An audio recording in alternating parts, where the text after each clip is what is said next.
आज हम लोग क्लास 12 मैक्रो इकोनॉमिक्स का core unit income determination, output determination या एम्प्लॉयमेंट डिटर्मिनेशन यूनिट के बारे में डिस्कस करेंगे। ये मैक्रो इकोनॉमिक्स का थर्ड यूनिट है।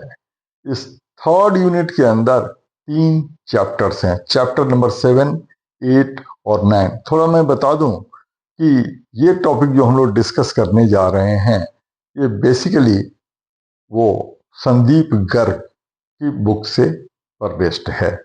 उसके बेसिस पर मैं ये सब कुछ समझाने की कोशिश कर रहा हूं।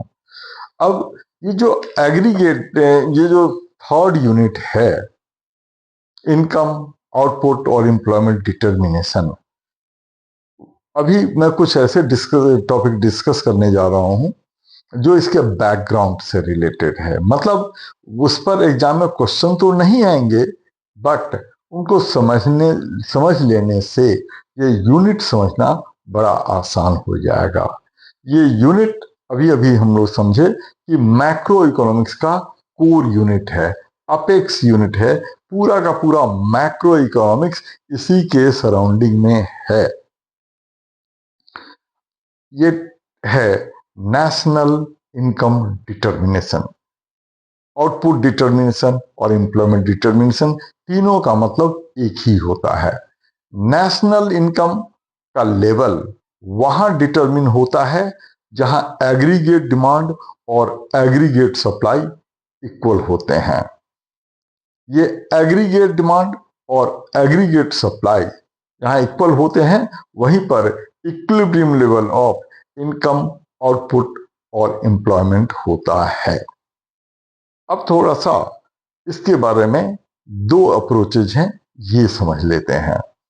पहले क्लास 12 में भी ये सिलेबस में था, अब नहीं है। एक तो क्लासिकल अप्रोच है और दूसरा कीनेसियन अप्रोच है। क्लासिकल अप्रोच थोड़ा सा समझ लेंगे क्योंकि कीनेसियन अप्रोच को समझने में वो हेल्प करता है। क्लासिकल अप्रोच पर एग्जाम में क्वेश्चन नहीं आएंगे, सिर्फ अंडरस्टैंडिंग को डेवलप करने के लिए थोड़ा सा वो डिस्कस करेंगे। क्लासिकल अप्रोच को शुरू करने वाले जो इकोनॉमिस्ट थे उसमें जे बी से नाम के इकोनॉमिस्ट का बड़ा इंपॉर्टेंट रोल है।